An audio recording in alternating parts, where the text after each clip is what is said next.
Madam గారు congratulations అండి. First మీ పేరండి? నాగమౌనిక సార్. నాగమోనిక గారు ఎలా ఫీల్ అవుతున్నారు? ఫైనల్గా డిఎస్సిలో జాబ్ కొట్టారుగా? చాలా చాలా సంతోషంగా ఉంది సార్. నా కష్టం నాకు మళ్ళీ వచ్చింది. నాకు ఇన్ని సంవత్సరాలు 7 ఇయర్స్ వెయిట్ చేశాము. ఈ వెయిట్ చేసిన తర్వాత ఈ గవర్నమెంట్ వచ్చిన తర్వాత మాకు వెంటనే మెగా డిఎస్సి వేసి మా నిరుద్యోగులకి కోసం ఈ డిఎస్సి వేసి చాలా హెల్ప్ చేశారు సార్. అనుకున్నారా అసలు ఈ గవర్నమెంట్ వచ్చిన తర్వాత అసలు నోటిఫికేషన్ వస్తుంది, ఇందులో జాబ్ కొడతామని అనుకున్నారా? ఈ జాబ్ కోసమే ఈ గవర్నమెంట్ రావాలని చాలా కోరుకున్నాము. ఆ. గతంలో అసలు తీయలేదండి? గత 5 ఏళ్ళలో నోటిఫికేషన్ లేదా? లేదు సార్, లేదు సార్. ఒక్కసారి కూడా రిక్రూట్మెంట్ ఇవ్వలేదు. ఇదే ఫస్ట్ డిఎస్సి అనమాట. ఈ గవర్నమెంట్ వచ్చింది 7 ఇయర్స్ తర్వాత వచ్చిన డిఎస్సి సార్ ఇది. అంటే అసలు గత గవర్నమెంట్లో నోటిఫికేషన్ తీయకపోవడం వల్ల మీలాంటి యాస్పిరెంట్స్ ఎవరైతే ప్రిపేర్ అయ్యే వాళ్ళు ఎట్లాంటి ఇబ్బందులు పడ్డారండి? చాలా సఫర్ అయ్యాము సార్. ఫినాన్షియల్ పర్పస్గా సఫర్ అయ్యాము. చదువుకుని ఉపయోగం లేకుండా పోయింది సార్. మేము గ్రాడ్యుయేట్ అయ్యి చాలా సంవత్సరాలు అయింది, కానీ ఇట్లాంటి రిక్రూట్మెంట్ లేకపోవడం వల్ల చదువుకొని యూజ్ లేదు. సో ఇంకా ప్రైవేట్ జాబ్స్ చేయలేము. ఈ గవర్నమెంట్ జాబ్స్ చేస్తే గవర్నమెంట్ జాబ్సే చేయాలి అన్న ఎయిమ్ తోటి ఇన్ని సంవత్సరాలు వెయిట్ చేసి గవర్నమెంట్ని గెలిపించుకొని ఉద్యోగాన్ని అయితే సాధించాం సార్. చాలా మంది నాయకులు ఎన్నికల ముందు చాలా హామీలు ఇస్తారు గెలవడానికి.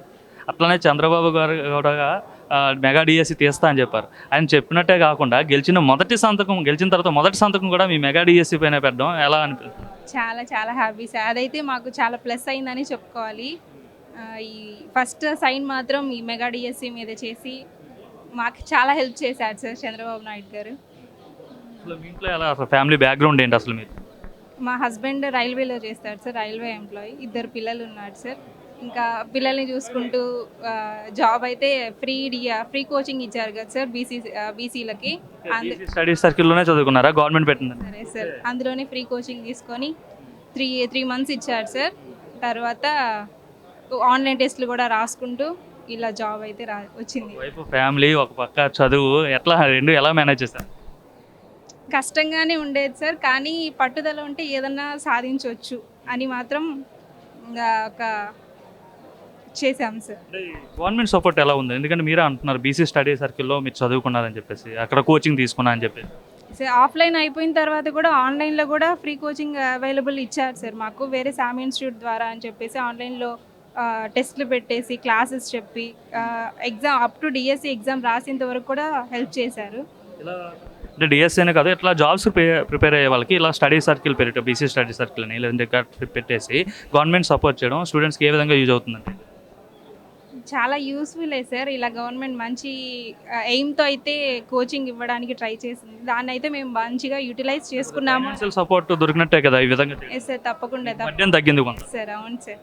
కోచింగ్స్ కోసం చాలా చాలా దూరం పోకుండా మనకి దగ్గరలోనే ఫ్రీగా కోచింగ్ ఇచ్చారు అంటే చాలా యూస్ఫుల్ అనే అయ్యింది. దాన్ని మాత్రం మంచిగా యూటిలైజ్ చేసుకొని జాబ్ను అయితే సాధించాము సార్. విద్యాశాఖ మంత్రి నారా లోకేష్ గారికి ఏం చెప్తారు? ఎందుకంటే ఆయన మరీ చెప్పారు ఎట్లయినా సరే 20 లక్షల ఉద్యోగాలు ఇచ్చి తీరుతాను 5 ఏళ్ళు అని చెప్పేసి అన్ని రూపాయలు. సో ముందుగా మీ డిఎస్సి పైన సంతకం పెట్టించారు వాళ్ళ నాన్నగారి చేత. ఆయనకి మాత్రం ఒకటే మాట చెప్పగలను సార్, థ్యాంక్ యూ. ఇంకంతకు మించి ఇంకేం చెప్పలేము సార్. ఇంకా ఫ్యూచర్లో కూడా ఆయన మినిస్ట్రీ కింద మీరు వర్క్ చేయబోతున్నారు, టీచర్ కింద. Yes sir. అవును సార్. ఓవరాల్గా ఏం చెప్తారు చంద్రబాబు నాయుడు గారు కావచ్చు, లేదంటే లోకేష్ గారు కావచ్చు? ఇంకా thank you sir. Thank you for the government sir. TDP government, NDA government. Thank you sir. DSC అంటేనే చంద్రబాబు అంటేనే డిఎస్సీ అంటుంటారు, నిజమేనా అది? అది 100% పక్కా సార్. చంద్రబాబు నాయుడు గారు అంటే డిఎస్సీ అంటే చంద్రబాబు నాయుడు గారు.